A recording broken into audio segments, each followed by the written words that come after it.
Welcome back, my friends, to the first Squid Game video about Season 3. Netflix just announced not only the release date, but also shared a bunch of first looks at all the major characters in a short video hinting at a couple of the new games. We're going to go over all the new information because, honestly, I can't wait for Season 3 to come out. It's crazy that this will be the final season of Squid Game, and technically, it's just part 2 of Season 2. We didn't get 3 full years of Squid Game, just 2 years broken up into 3 parts. There are talks of an American spin-off show taking place in the US, but I can't help but think that this original show will always be the best version. Now, let's jump right into it because there's a lot of exciting things to talk about. First, I want to talk about all of these cool pictures they posted. This first one of Gi-Hun is so ominous, it looks like this takes place immediately after the end of Season 2. Not the last scene we see, but I'm actually really curious if this is during the rebellion or if it's at the start of the next game. There are main characters in the shot. We know player 100, who we left safely in the bunks when Gi-Hun went off to disrupt the games. We see him here when player 388 comes back to get the extra ammo. So unless he wandered off after this shot, this post-credit scene might take place further into Season 3. But like we were saying with Gi-Hun, this shot takes place right after they subdued him and the front man shot his friend. It looks like they brought him back to the bunk room and handcuffed him to this bed. I wonder why the handcuffs if they have guns pointed at him. It's unlikely he'll try anything. I almost want to say this seems like the front man, all in black in the foreground that Gi-Hun is staring at so sternly. It would make sense if it was him. But if you brighten up the image, it kind of looks like this shoulder has some green on it, as if it's a player in a tracksuit. You can kind of see a hair curling out of the bottom of the head, suggesting it's possibly player 388. The hairstyle is pretty identical. I wonder if Gi-Hun is handcuffed here so the other players can beat him up or punish him themselves. If his actions led to the rest of them being punished, I think this would be a bit risky. There's a reason Gi-Hun wasn't killed like everyone else. In-ho is purposefully keeping him alive for a reason, and since the majority of the players left are the O's, who just killed off all the X's overnight, there's a good chance they would simply just kill him. But I don't think that's what the front man wants, so I'm really curious to see why he's restrained. The big question for Season 3 is, what happens next? As we found out in the video where we discovered what the hardest Squid Game is, based on statistics, we learned that after Mingle, which was Game 3, 100 players still remain, which is really high. Most years, like in Season 1, after Game 3, there were usually only around 40 players left. After that, they'd play some of the smaller games with fewer players. But the bathroom fight did eliminate 5 more players, bringing us down to 95. Then we had the night killings before they could update the player count. After that, the rebellion happened. Based on a couple of these wider shots, we can see that there are only 53 players left, meaning 42 people, mainly the X's, were killed off in the night, which is a lot. Then, out of the 53 left, Gi-Hun takes a group of 12 to participate in the rebellion. Now, including the frontman's character 1, who died, in quotation marks, and the father, who at the moment is dead, but personally, I would bet is still alive. We lost another 9 players. Gi-Hun was the sole survivor, minus player 388, since he ran back for ammo as the others got overrun. Luckily, that caused 120 to go check on saving her as well. They're the only 3 survivors, putting the player count at just 46, which is very close to the amount of players they normally have by now. This means it's the perfect amount to keep the games going. Each year, there are 6 Squid Games, and so far in Season 2, we've only made it through 3 of them. Basically, Season 3 is just part 2 of Season 2. It will literally include the last 3 games of this year. But what about the rebellion? Last season, when people were doing things behind the game's backs, their black market organ selling operation was uncovered. Everyone involved was slaughtered and hung up on display in the stairs room. The games usually make a point to punish those who step out of line and make an example out of them to deter any other players from doing the same. There's a good chance they'll do the same thing with the players who participated in the rebellion in Season 3. And that brings us to our next picture, which has something extremely surprising hidden in it. This gives us so much more context than the first photo. It shows a lot of the surviving main characters staring at something in a coffin. Like we were saying earlier, the games always make a point to punish the disobedient to deter others from stepping out of line.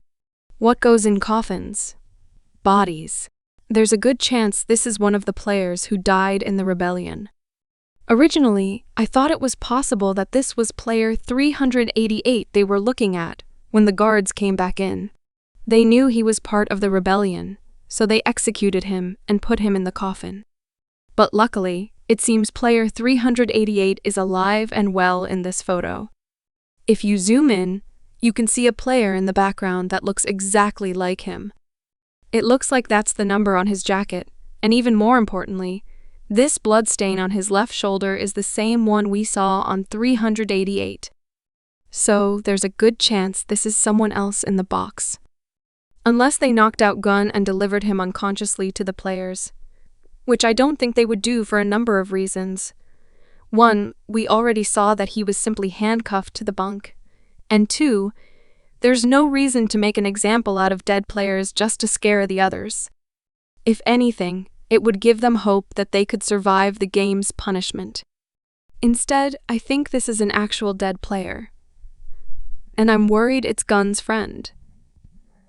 Player 390, the next biggest main character, who died in the rebellion. That would elicit the most emotional response from all these players. In fact, they could have brought in all 9 bodies and left 9 coffins in the bunk to show all the players in the rebellion who died. It could honestly be Gi-Hun as well. I mean, he kind of already staged his death over the walkie-talkie. But if he really wanted to convince them that he was dead, or just to see how much the other players cared about him, they could send him in unconscious in a coffin. I think it has a better chance of being Gi-Hun's friend though, but stay tuned. Mind, this is only if this scene takes place in the first episode right after the rebellion. There's something weird about player 120's jacket. If we zoom in, we can see they're not wearing their normal jacket. We saw them in last. Everyone else is wearing their proper number except for her. For some reason, she's wearing a jacket labeled 200. It really looks like her number is now 20-something. Though I'm not sure why she'd switch jackets with any of the players numbered 200 to 200 through to 9. I went through and found all of them, and none of them are main characters. Most of them voted to continue the games and have the blue patch, while she has the red X patch on her jacket. It's possible this is still a 120 jacket, and the one is just hidden, but it really doesn't look like that. It looks like the edge of the patch is right here. Either way, I'm really curious to see who's in this coffin next. We then get our first full shot of the front man, fully suited up with the mask back on, in what looks to be the VIP room. In Season 1, when they first arrived, they were escorted to this colorful, exotic room where they watched Game 5, the bridge game. This gives us more proof that the games will proceed even after the rebellion. But the biggest question we have here is this really the front man? Or is it the backup front man, the B-man? What if this isn't Gi-Hun but his stand-in for the first time this season? We see that he has someone shadowing him, acting as the front man when he's away playing hero. Since Gi-Hun went back to being the front man at the end of Season 2, I wonder if this will be him or his stand-in. I also wonder if the VIPs will be arriving for Game 5 again this year, or if they're more excited for the games this time and will come out early for Game 4. These games have gone off the rails more than usual, and it's most likely the first time ever that a winning player has returned. That has to be more entertaining for them. Next, we see a shot of the front man in his private quarters, staring at his mask. It looks like he's processing so many emotions right now. This is right after he stopped playing one and resumed his duties as the front man. He most likely just executed Gun's friend and sent him back to the bunks. Now he's going over everything that happened and what he has to do to control the players and continue the games.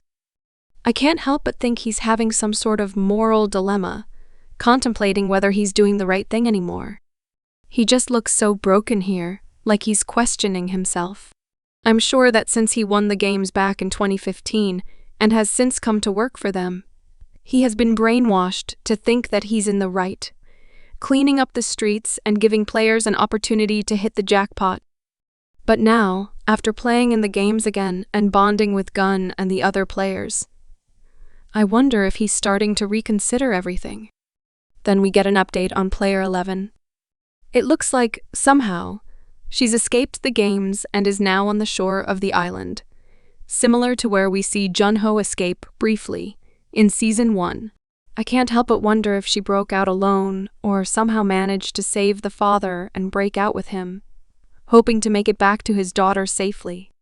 I also wonder if they might bump into Gi-Hun, who's nearby and possibly about to discover the island for himself. Maybe she can help him break into the games while she hangs out on the boat. It looks like she's either on her knees, looking up at someone questioning her, or standing and looking up at a cliff, or possibly the drone Gi-Hun used to search for the island. The way the shot is framed, a little high on her, makes me think she's on her knees. If she somehow managed to rescue the father and get him out, maybe he took her gun, freaked out, and she had to remove her mask to show him who she really is.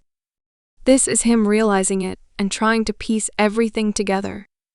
Next is the actual promo for Season 3, which not only gives us the release date, but also hints at one of the games we'll see next season. Season 3 will be releasing on June 27, which is just under 5 months away. It cannot come soon enough. There are supposed to be 6 episodes in the final season or Part 2 of Season 2, which is 1 episode less than Season 2 and 3 episodes fewer than Season 1. Hopefully, they'll be a bit longer to wrap up all the storylines, because it does seem like they'll be playing through 3 more games. One of these is heavily teased in this promo, as well as in the post-credits of the last finale. The game is called Why Did You Come to My House? It's basically Red Rover mixed with rock, paper, scissors. The director mentioned in an interview that he wanted to put this game in Season 2, and Gun actually brings it up in Season 1 when he's trying to guess the teams before the tug of war. In this game, all the players are separated into 2 teams. Usually they hold hands and sing a song, but since I doubt they'll require the actual players to sing, I think that's why they introduced the second doll in the post-credit scene. Both dolls seem to be looking at each other, so one doll will sing for one team while the other sings for the other team. The first team sings, "Why did you come to my house?" and the other team sings, "Pick the flowers." Then the other team sings, "Which flower?" and the responding team says a player's name. The player then plays rock, paper, scissors with the player from the other team who's across from them. If they win, they get to stay where they are, but if they lose, they must join the other team. The teams take turns going back and forth, and the game ends once all players have been captured by one team. The only thing is, this is Squid Games, and there's a good chance 50% of the players will be eliminated in this game, either by rock, paper, scissors, a timer, or possibly a task they must do after the game. It looks like this will be another brutal rendition of an innocent child's game that should make for some great television. In the promo, we see the entire ground covered with flowers, playing into the theme of the game, and we see the shadows of the 2 dolls standing off to the side. Then we see a guard dragging a dead player away. There was a special Netflix trailer released for upcoming 2025 projects, and the scene from Squid Games shows a player running into a room full of guards who are pointing to a giant gumball machine filled with red and blue balls. I wonder if, since the uprising, they will use something like this to randomly choose teams. That way, friends and enemies have a chance to play together or be split up in Why Did You Come to My House? This would make the stakes pretty high if the players had to call out to other players who might have the chance to eliminate them or not. Their alliances would come into play more than ever here. And with the majority of the exes being killed off in the night during the rebellion, it's not looking too good for them. Tell me in the comments what you think of Season 3 so far, and if you want more Squid Games content. Thank you so much for watching the videos, and I'll see you in the next one. Peace.